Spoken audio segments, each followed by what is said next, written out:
Hello everyone, welcome back to my channel. Just coded is Sarthak. In this channel, we discuss about tech, career, product, and life. And in this video series, we are back with a part 2 of the video with Akash, who will be joining Facebook as an enterprise engineer soon at London office.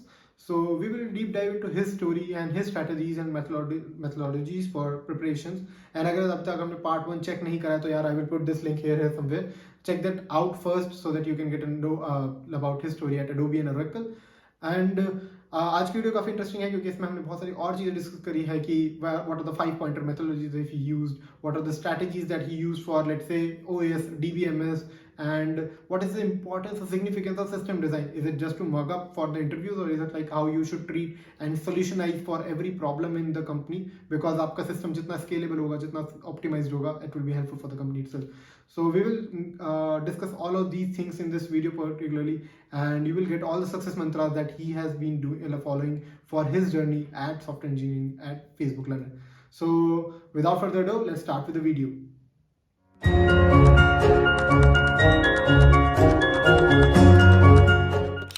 Yeah, and I think it's time to address the elephant in the room. So you have cracked this big opportunity, and we are all eager to hear like what was your preparation funda? How did you prepare? What did you prepare about? Is it DSA? Was it like more of the web skills? Was it more about the enterprise skills? Was it something like system design? So what did you prepare and how did you prepare? Okay, that's a rather vivid question, right? That expects you to to pinpoint certain points. It's rather difficult if I have to answer that question, but I'll tell you what. It's not like before I started to prepare for Facebook, I had no idea about data structures and algorithms. I had good understanding of it. I had solved a lot of lead code problems, but that was a year ago. Right. Ever since I moved to Oracle, I had practically stopped doing lead code problems, right? So I used to like practice a couple of questions every week, but not like wholeheartedly. And mostly I used to practice when I would help out my friends solving a couple of problems because they had been preparing for interviews, right? So that's only when I had a chance to working on problems.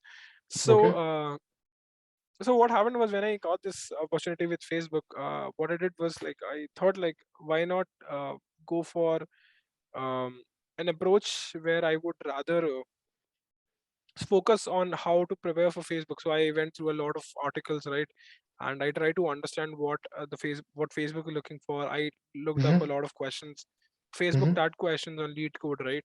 So I knew that I already had a very good understanding, and I knew that if I do lead code Facebook tagged questions on lead code, that might help me out. But instead of doing that, what I did was like I just made a subset of problems for myself on from lead code itself. I started preparing for it. The questions I felt were like medium and good, medium and hard problems that would challenge me, right? So obviously I did the Facebook tag questions as well as I did a lot of questions on as I said, finding more questions on Google, right, and going through websites like Geek for Geeks and other interview experience and try to understand what exactly and what type of problems the Facebook is looking at. Right. So all in all, I made myself a subset of like 80 to 100 questions, right? So what it and apart from that, how I planned it was like obviously, see, coding is just one part of the interview, right? Right. There are certain other parts as well. You're gonna have an very strong, like you need to have very strong system design skills so that you can be better at system design questions, right? Right. So whatever time I had, let's say if I had X days, right?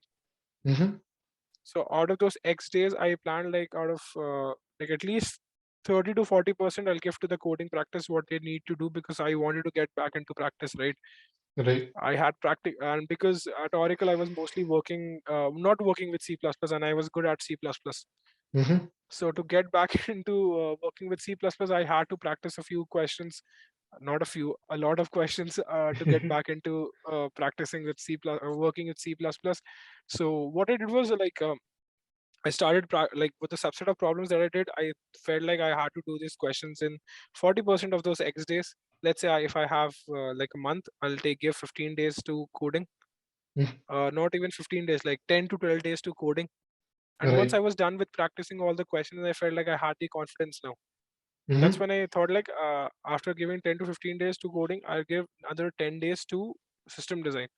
Okay. Because system design, I think what a lot of people do is that they focus more on DSA, and just a couple of days before the interviews, they will go back and read a lot of questions on this croaking system design, uh, that course on educative, right? They would go and mug Right. up a lot of things, right? Right. But the thing is that the interviewer is not looking for a mugged up answer for you, Right. right? um, what they're looking for is like, if you are given a problem, how would you actually tackle that problem? Because obviously all these interviews also know what is there on croaking, right? Right. If you just give them a mucked up answer, obviously they're going to realize it. So what they do is that uh, not what but how I would expect people to prepare for it, like to understand what the problem is, what is the crux of the problem that we are trying to solve. For example, in case of YouTube, one very strong problem that you'd want to solve is the problem of buffering, right? And because obviously you cannot just throw the entire video file to the user, right? Right.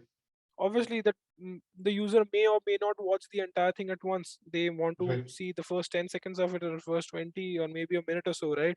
Mm-hmm. So it's better that if you buffer the content. It's not like so so that's what the point is, like, so that is one important problem that you would want to solve if you are going if you're trying to create a solution like YouTube or Netflix, right? And that too also determining like what quality of that buffer that you would want to see, Right. given like on the basis of the internet connectivity that you have. Let's say if you don't have Mm-hmm. very good connectivity, you would want to have the next buffer of 360p.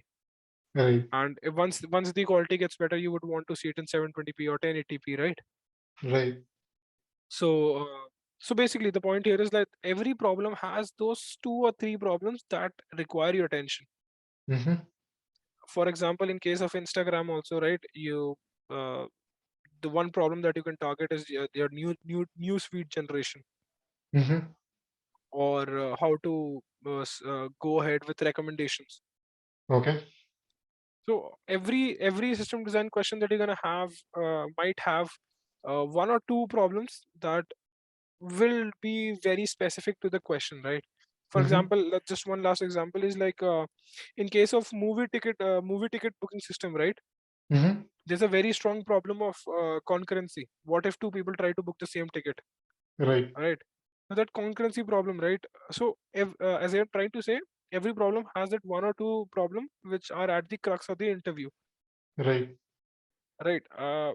Maybe you could have maybe the interviewer is looking forward to understanding a different problem than what you're trying to explain. So Right. if you have mucked up something, right, obviously you cannot answer what the interviewer is trying to, because you have an answer in your head, Right. right? Now that you have that answer, maybe the interviewer is not looking for that. Mm-hmm. But instead, if you have your concepts clear, right, you can actually mold your answer to make sure to understand the problem that the interviewer trying to direct towards you. Mm-hmm.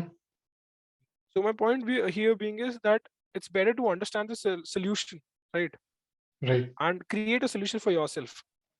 Mm-hmm. It's like obviously Groking has a lot of content that you can go through, but not everything is required and not everything Mm-hmm. is relevant.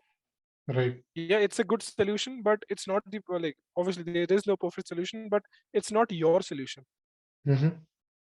Yeah. right? So it's better that you go like, so if you just keep yourself with a couple of days to prepare for system design round, I am pretty sure that it if you're lucky, obviously you'll get through.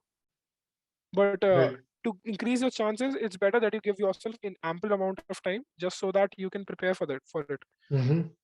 And so how I prepared for system design, I made myself a list of questions. For example, it had Uber, it had Netflix, it had Amazon, it had um, code build and deployment system, Mm-hmm. right? How lead code and HackerRank contests work.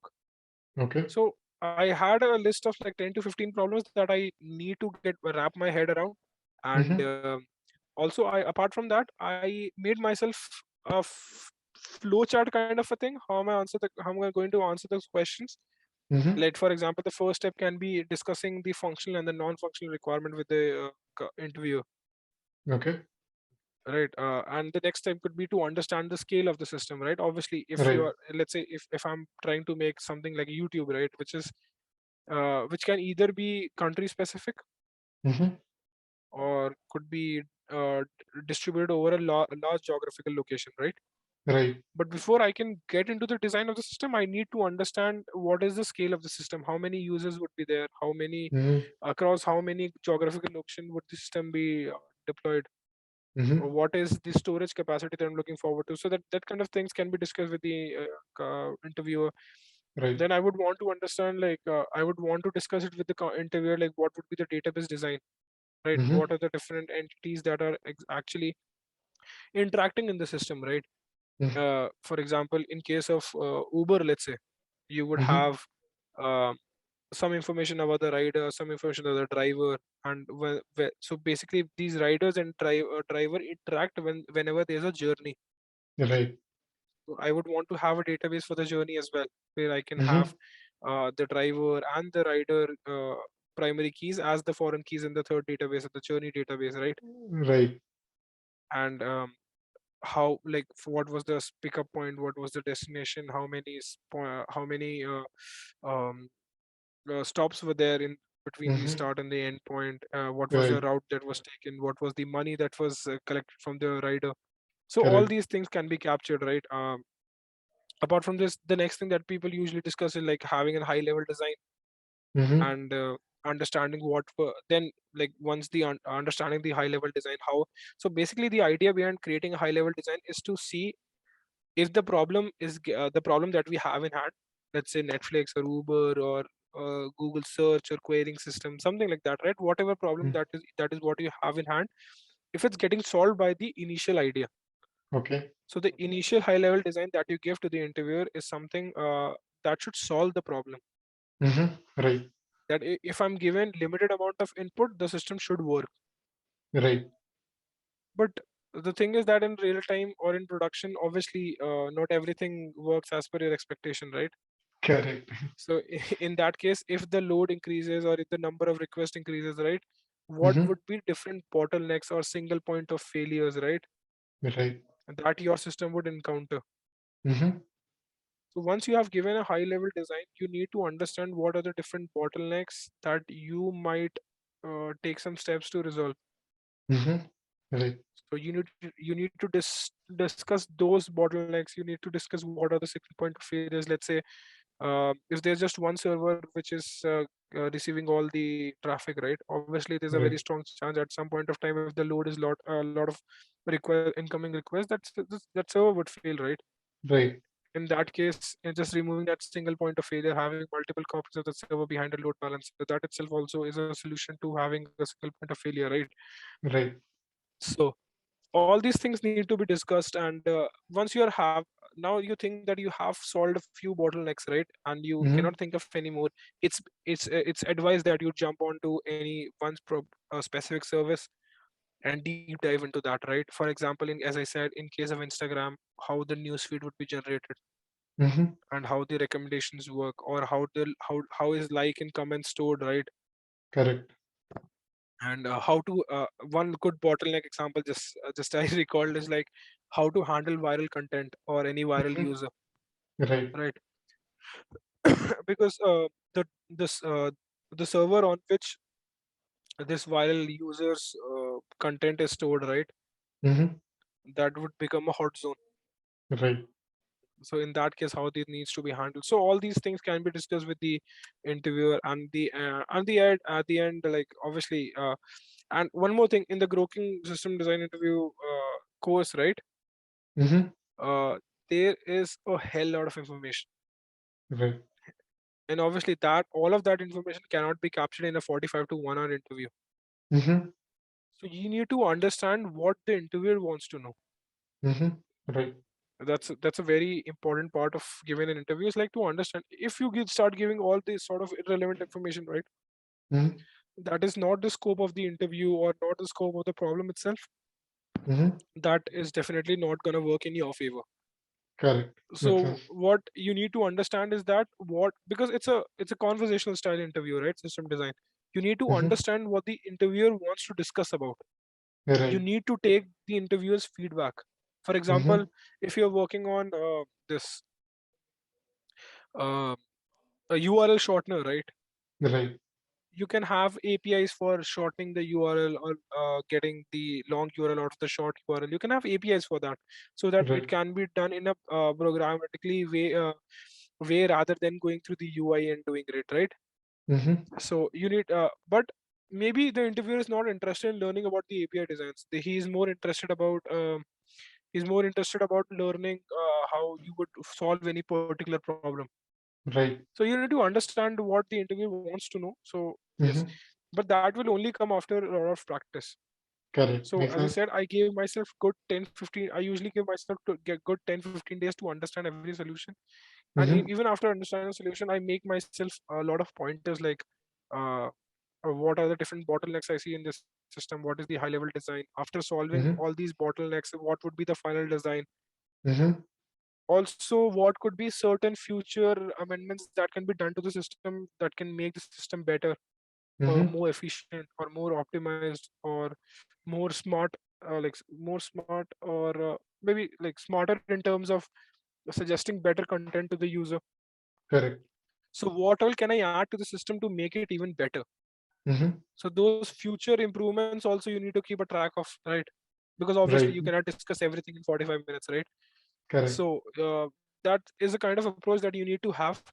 Mhm. So so all these pointers I would make myself remember, like to how to like properly answer these questions. And Mhm. even during coding interviews, right, how I usually approach a question is that uh, once I'm given a problem, I would reiterate the problem to the interview, just to make sure that we are on the same page.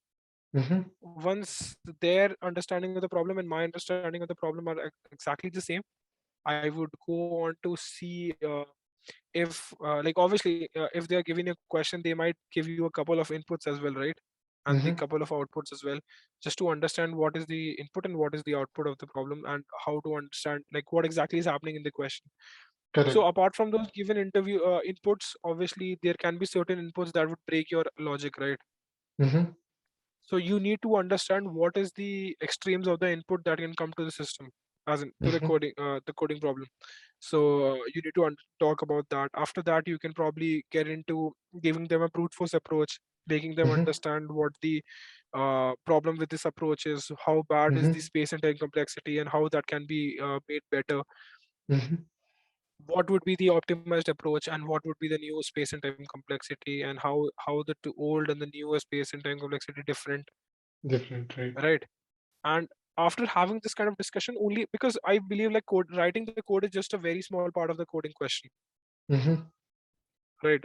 If you've taken 20-25 minutes for solving a problem, I think the coding is just last 10 minutes, right? The first 15 minutes is just discussion, Yeah. understanding what the problem is, and the 25 minutes I'm saying, if you have not seen the question before. Mhm. Obviously, if you have seen the question before, that does not even take 20 minutes, like the first 15 minutes and you're done with the question. Correct. So But yeah, thinking of that in that, optimized solution and explaining that, that makes the difference between the two candidates. That whatever yes, the exactly, and how they right. So explain the solution, how they come up with the optimized approach. Yeah. right, so exactly. So writing the code is just a very small part of the interview process, and making yourself understand what the best solution is, making and then making your interviewer understand what your solution is, and Mm-hmm. making sure you guys are on the same page and understand the solution. And because only after the interviewer is like accepting a solution, right, okay, that this is a good enough solution, now you can go ahead and write the code. Mm-hmm. And once you have that approach wrapped up in your head, right, that you what you're thinking is it's good enough, it's very simple to write your code if you're good at coding. Right. I think also it makes sense that writing a code is a small part of the interview and the job itself, because people can write code. It's that the good code that you can write is that what makes the difference, and that is what people at scale, at companies at scale, are looking for, the people who can write good code. Absolutely. And this is exactly what my problem was when I started coding, right? I knew how to write code, I just did not know how to write good code. Right. I knew of I obviously knew of brute force algorithms. I used them to make my project work, but it wasn't good enough in terms of space and time complexity. Okay. So coming back to the answer that I was giving, you need to be very good at like your data structure and algorithm problems. And secondly, you need to work very hard with system design. You cannot neglect it, because mugging up won't help you. If you're lucky, it might help you out, but if you're not, you will definitely make a fool out of yourself. Right. And if you're sitting for the dream companies that you want to work for, it's obviously not a very good approach. Right. Right. And if there is someone who's starting from scratch, right, who are not very good at data structure algorithms, I actually have, this is what I had for myself, is like having a 5-step approach. So the 5-step, when I say 5-step approach, what I mean is that the first thing that you would want to focus is on, take just one programming language. I suggest you go ahead with some oops language like C++ or Java, but I think Python is equally brilliant. Right. Right. So take up just one programming language, be very good at it, and not in just terms of writing code, Okay. but in terms of theoretical concepts as well. Because obviously, if you hustle a lot on lead code, right, Right. you will learn how to write code in that language, but you will never learn the theoretical concepts. Because honestly, how often do I use volatile keyword in writing a problem, solving a problem on lead code? Is the probability 0. I have never used the volatile keyword in C++ while solving questions on lead code, but this is something that I have been asked in interviews. Right. Right. So if you are working on any language on lead code, that does not guarantee that you have learned that language. Right. The only thing that you have learned is to solve data structure and algorithm problems on just one platform.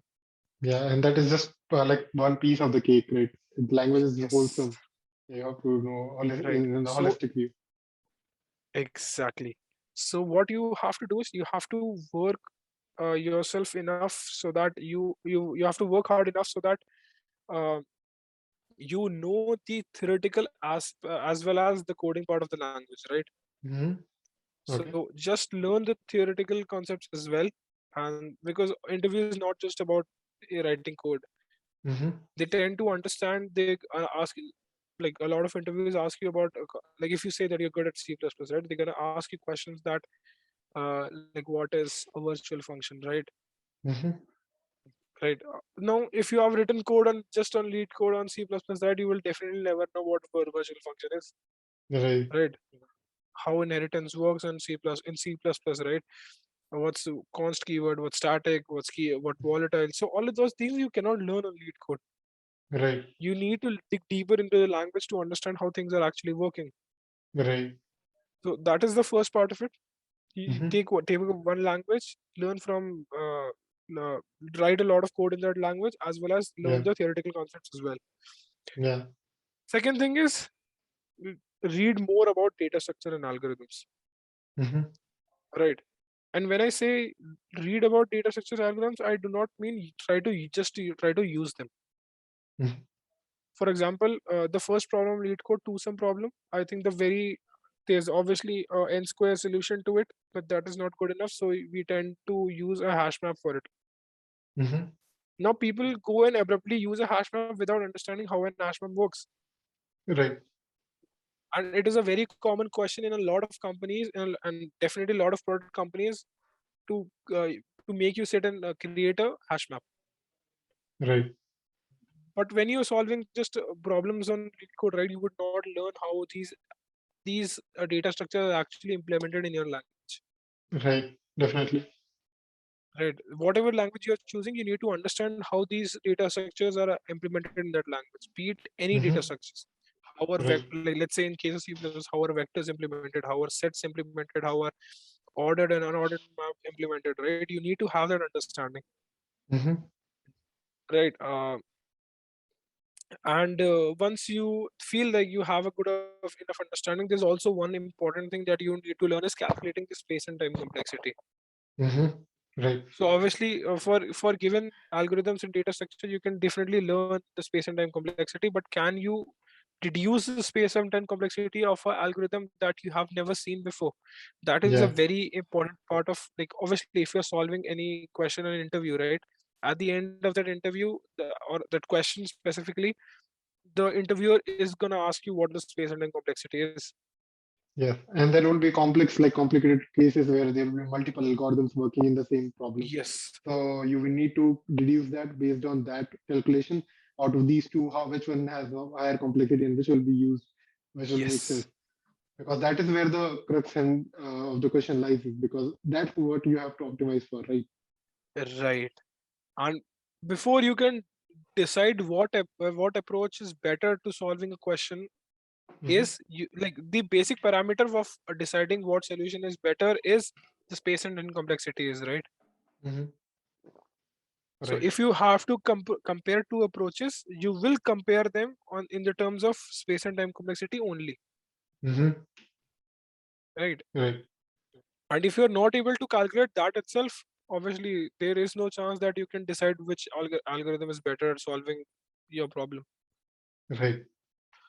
Right. So apart from understand doing questions on lead code, you need to understand how these data structures and algorithms implemented in the language of your choosing. Mm-hmm. Also, you need to be very good at calculating these space and time complexity for the problems that you're solving very frequently.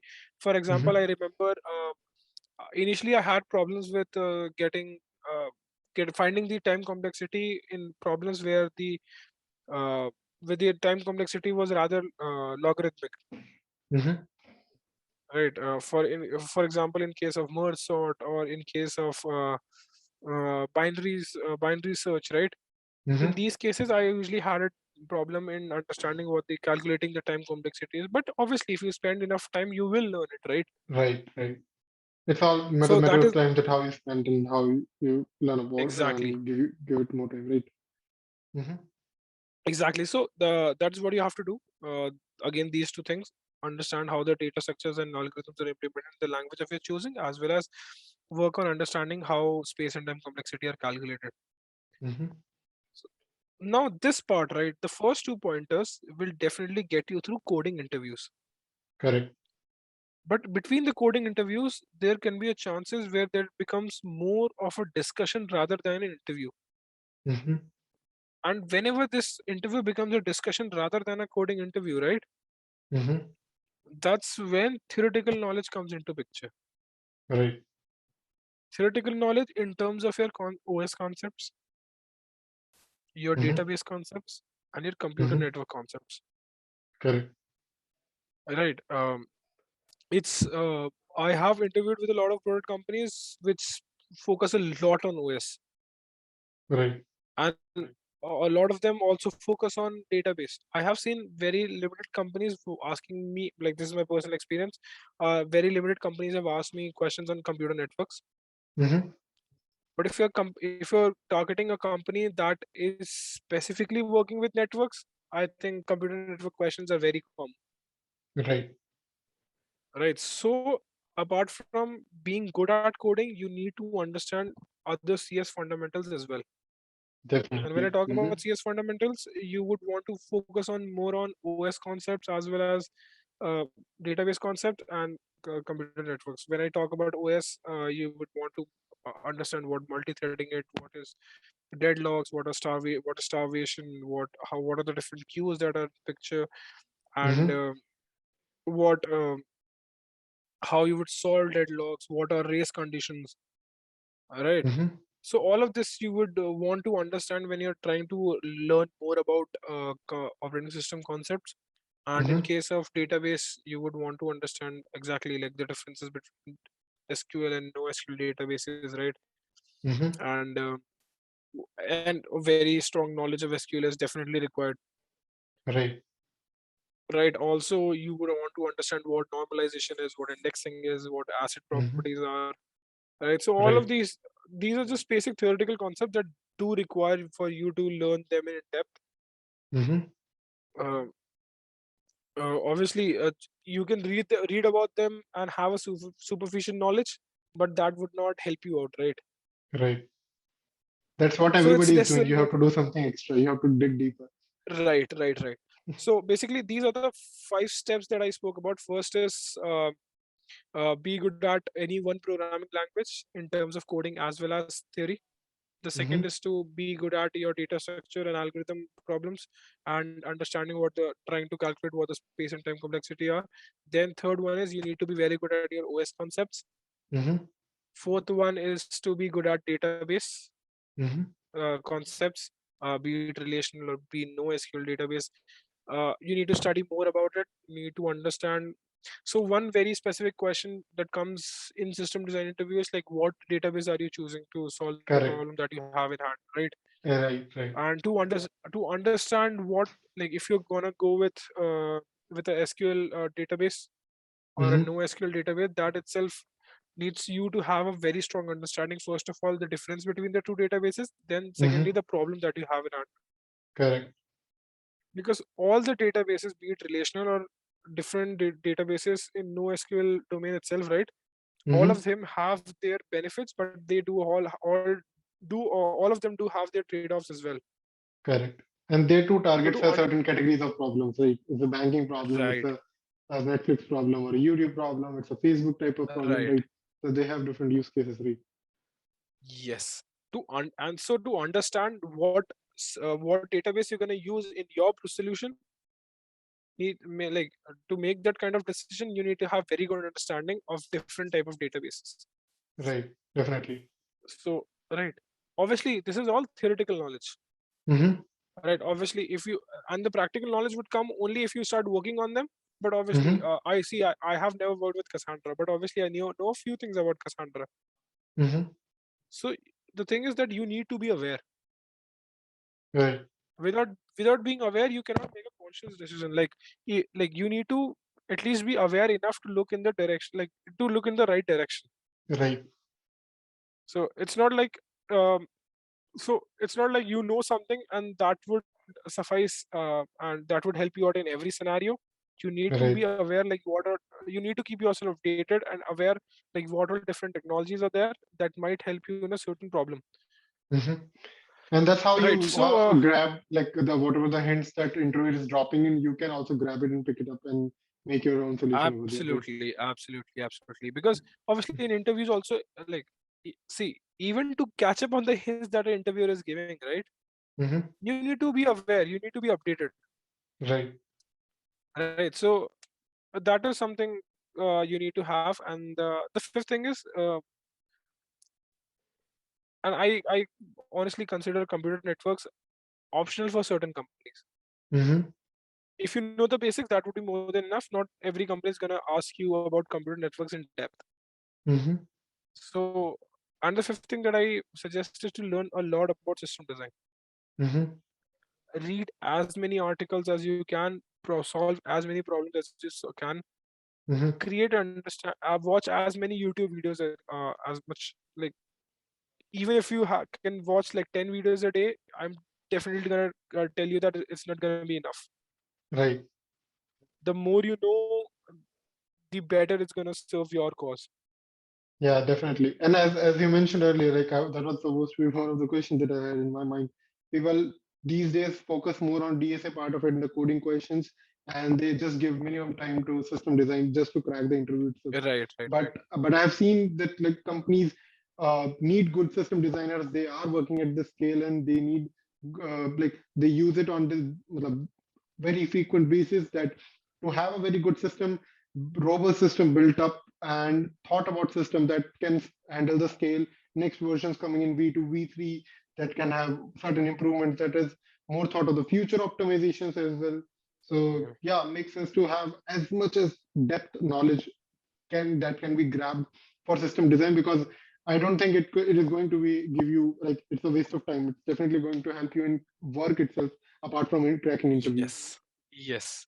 So obviously, that there can be chances where you are not using data structure and algorithms to solve a problem at work, Mm-hmm. but there'll definitely be chances where you'll use your system design skills to solve a problem at work. Mm-hmm. So Right. people actually don't understand the importance of system design. They feel Mm-hmm. like it's just for the sake of clearing the interview, but your like if you're very good at system design, right, even your day-to-day thought process changes. Mm-hmm. Right. Let's say, because like I've seen a lot of people who don't understand the power of Kafka, Right. right? And like it solves a very strong problem. And if people know what Kafka is, obviously, as far as they are not aware, right, they cannot use it, Mm-hmm. right? They so if you know what Kafka is and what exact problem it solves, I think it becomes very easy for you to solve a lot of problem in your current day-to-day project, or the project that you are currently working on, or probably some new project that your team has to start with, Yeah, right? and to extend it, I know few of the folks that are working on Kafka, but like they do not know what Kafka is like in depth, like how it is created, like what's the major problem that is solving. They just know how Right, to right. use it, like in a way to solve Yes. their problem, but they have not known the exact use case and why Kafka is important, why there is no other option, like why the other options are not feasible enough in that place. So yeah, Right. I can vouch for that as well. Yes. So similarly, what people use Elasticsearch, right? So what exactly it solves, right? Why Mhm. people you go for it, right? What library it uses. Right. So all of these things, people are, if you're not aware of all of these, how you gonna go ahead and use them, right? Correct. Right.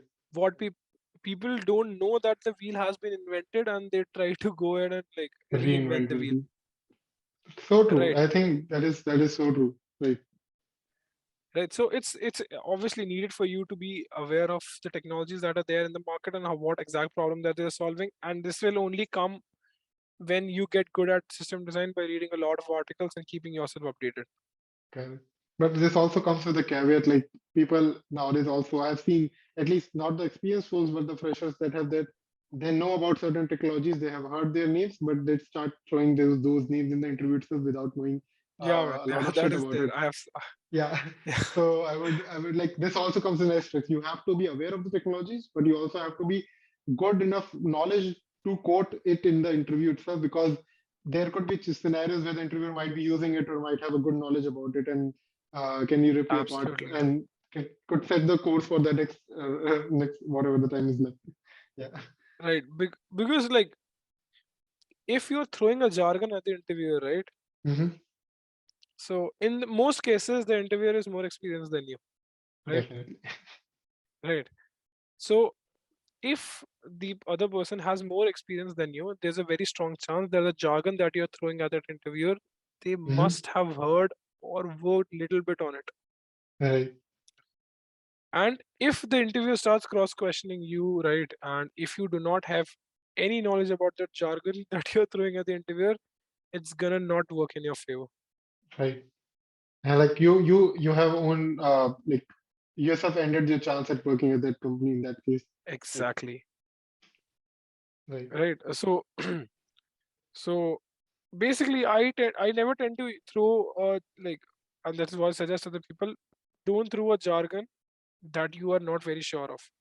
Right. And even if you, let's say, I know that Elasticsearch solves a certain problem, Right. right? Even if I'm trying to tell it to the interview, right, that we can use Elasticsearch here, then I Mhm. should complement my answer by saying that I'm not very sure how it works, but Right. I'm what I've from what I've read and what I've heard, this is the problem that it solves. And maybe if we use Elasticsearch and we do some research how it's going to solve Hmm. this problem, we can Hmm. definitely use it in our scenario. Correct. Makes sense to you. You should be able to objectively back up your statements, Yes, and throwing up jargons and naming certain technology won't end up won't give you some brownie points over the interviewer from interviewer. So absolutely, man, absolutely. yeah. Right. Yeah. So this is the 5-step approach that you should take to understand, like, to be better at the like.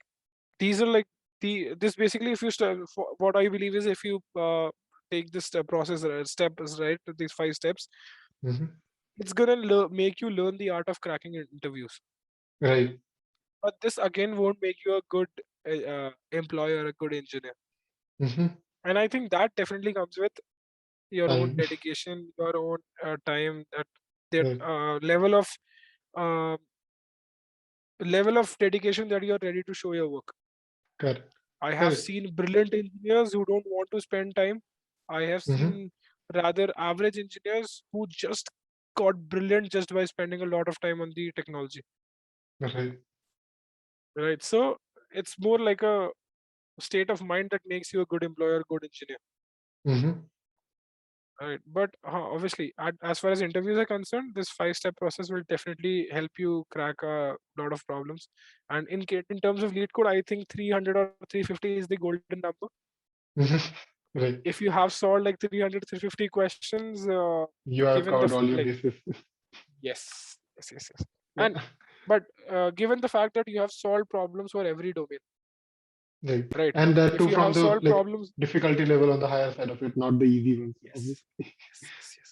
Yes. So yeah, I if you have think. captured questions from every domain, easy, medium, and hard, and different problems like some array questions, string questions, tree questions, graph questions, if you have captured everything, I think 300 or 350 is the golden number, somewhere between that. And post that, like after, like once you're done with all these many questions, I think it becomes rather easy for you to understand what the interviewer is trying to, if the interviewer is trying to drop a hint, or if he's trying to point you into the right direction, just in case Right. you don't know the solution of the problem. So at least you could become good enough to pick up that hint. Right.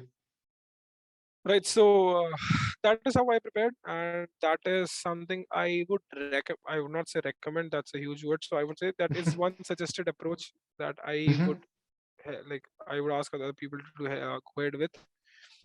Okay. Um, Yeah, I think, and that's a very exhaustive list of how you prepared, and one can prepare for cracking interviews, not in Facebook, but in general to crack most of the companies. yes. This is the right approach, and I think it covers all the basic points and cover a wide varieties of what you can expect in an interviewer. Is it like a screening round, or is it your like the last round?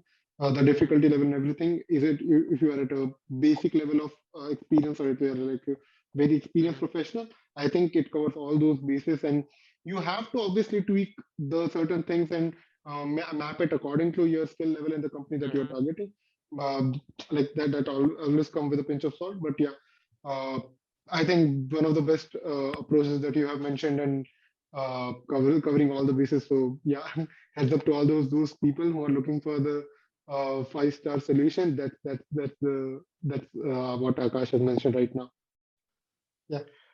Right. And like once I posted a status on LinkedIn, right, that I'll be an engineer at Facebook. So a lot of people approached me on Facebook, on LinkedIn, that asking me how I prepared, how to get started with DSA altogether, right? So this is exactly what I've told them. Right. Like all the 5 points I mentioned here, and Yeah. I think because this helped me out being like, I obviously don't come from NITs or IITs, right? Right. So obviously, I did not have that kind of background either, right? And in the first couple of years of my college, I was not really interested in studying altogether, right? So Yeah. being from being that person that I was there in, like the person I was there in the second year, to becoming what I am today, I think it was a hell of a journey. And these 5 points definitely help me out. And if I can like help out others to follow the same approach and achieve something for themselves, obviously something better would be brilliant for them. So I would be very glad to help others. Yeah. Right. And I think this covers most of the bases, but there is one last question that I would definitely want to know if there's an extension that would be an extension of this question. So you mentioned how you prepared for everything, but are there any specific resources, any specific YouTube channel or book, or maybe a course that you took, or whatever the resources that you used, any good ones that you would definitely want to recommend over here? So actually, there are two specific things that really help me out. Is this is book known as um, Cracking the Coding Interview, if I'm not wrong, uh, by Gail Lackman McDowell, if I'm not wrong. I don't exactly remember the name, but that's what the name of the book is, Cracking the Coding Interview. Yeah, CTC And is like one of the famous ones. Yeah.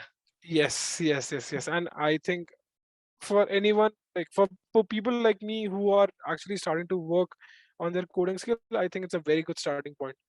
And even before you start on lead code, I believe that if you go through this book, I think it's definitely going to help you out. I personally solved I personally solved every question in that book, and I and not just by pen and paper. I actually wrote the code for it, making sure that every problem compiled and I was able to get the right answer. So it was an exhaustive way of practicing questions in the book, but that definitely helped me out to become a better coder. And Right. so definitely solve that book. Every problem in that book. Also, at the end, there is a list of medium and hard problems. Definitely do all of them as well.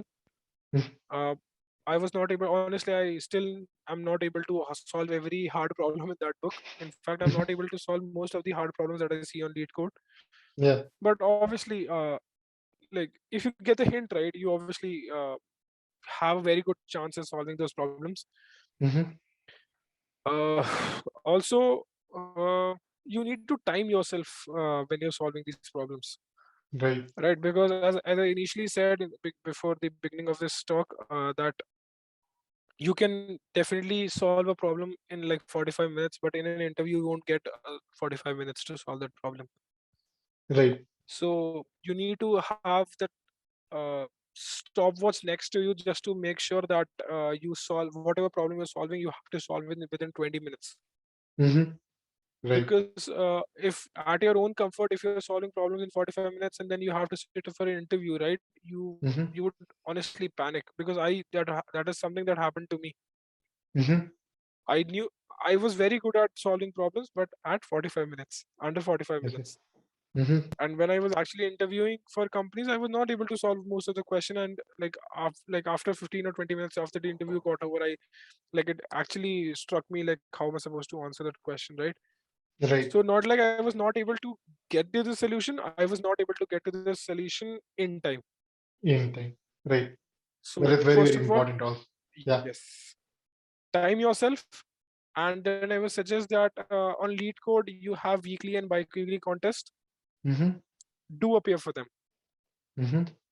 because although it's a little at odd hours for us, it's I think 9:30 or 10 on Saturdays, the bi-weekly contest, and the weekly contest are on Sunday mornings. Okay. But if you're dedicated enough, obviously you'll sit for the contests, US for right? the contest. uh, Yeah. you have 4 questions in them, one easy, two medium, and one hard. That's what I remember. I haven't solved any of I haven't sit for myself, not been sitting for interviews, sorry, for contests in a long time. But this is what I remember from last year, and this is what the pattern was. So if you sit through this contest, right, you have limited time in which you have to solve a limited number of problems. But Right. because you have that stopwatch running in your head, right, and on the screen as well, you learn to solve these problems in an uh, environment where you have a lot of pressure on you. Yeah. Right. So yeah, these two things that definitely help me out. Apart from that, on YouTube I found this page, this channel known as Code Karle. So shout out to Code Karle for helping me out during my system design preparations. So I don't honestly know the name of the person, but that person actually divided each problem into several segments, trying to understand each segment better, right? And what could be a good approach at solving something. And also they have a very good video about which database you should use. Should we use for SQL database or no SQL database?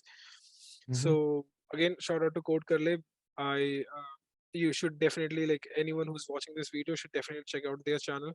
And uh, they actually have very good content in terms of system design. So do go through that channel, Code Karle.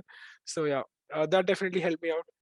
And so I think that's pretty much it. Lead code, time yourself, cracking the coding interview, and any resource that you can find on system design is good enough. Right. Yeah. Irrespective of which person's YouTube video or article you're reading, you will definitely learn something that will help you out in some system design interview Mm-hmm. or your coding in general. Your approaches to problem in general will be affected by the things that you read. Mm-hmm. Right. So read more about all of these things, and I think that's pretty much it. Yeah. Yeah, I think that covers all the bases what you can think of, and a very, very special, I would say, highlight on system design preparations, because that is the need of the hour, because we can find good coders, we need good system designers as well for the company. Exactly.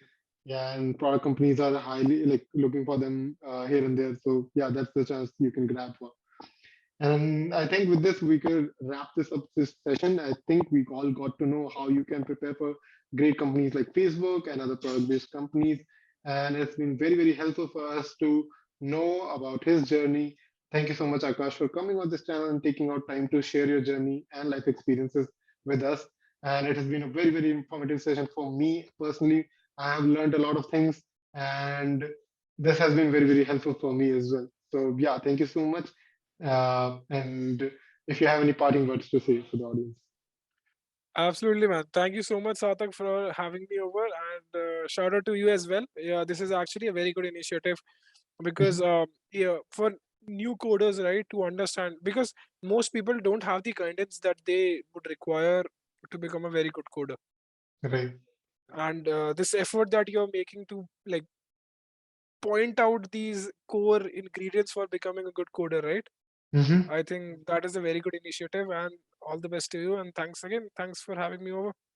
Yeah, thank you so much for the compliment. I think that's the basic idea. I want to help as much as engineers possible, because everyone cannot have their uh, like elder brother, sister guiding them, or good seniors in college that they can help it out. But yeah, YouTube is one key thing that can reach out to as many people out there from different parts of the country and across globe. So uh, see you guys in the next video, and I hope this will you like this video. For anyone who is looking to reach out to Akash, I will definitely put the LinkedIn link for his profile in the description box below. You can check that out. And see you in the next video. Till then, bye bye. Take care. And with this, we come to the end of this podcast series with Akash. I hope आपको ये video काफ़ी अच्छी लगी होगी. Share this video with your friends who are aspiring as an enterprise engineer, software engineer. I hope आपको काफ़ी अच्छा लगा, interesting ये video. And हमने काफ़ी और चीज़ें discuss करी. There will be a lot of videos coming in from different engineers and different people out there with different skill set. So stay tuned to my channel and subscribe it if you have not subscribed it yet. And I press the bell icon so that you get a notification every time I put a new video. So I will see you in the next video. Bye bye. Take care. So guys, what is Newton School? Newton School एक edtech startup है जहाँ पे you can learn more about different technologies out there. They will help you get job offers from these top tech companies. And उनका एक बहुत ही अच्छा programme है जहाँ पे आपको ₹1 भी पे नहीं करना है जब तक आपके इन कंपनीज में जॉब नहीं लग जाता. They have very good offerings with this course. Live classes, industrial projects, mock interviews, and personal mentoring. I will put the link in the description, and I suggest you all to check this out and explore their courses.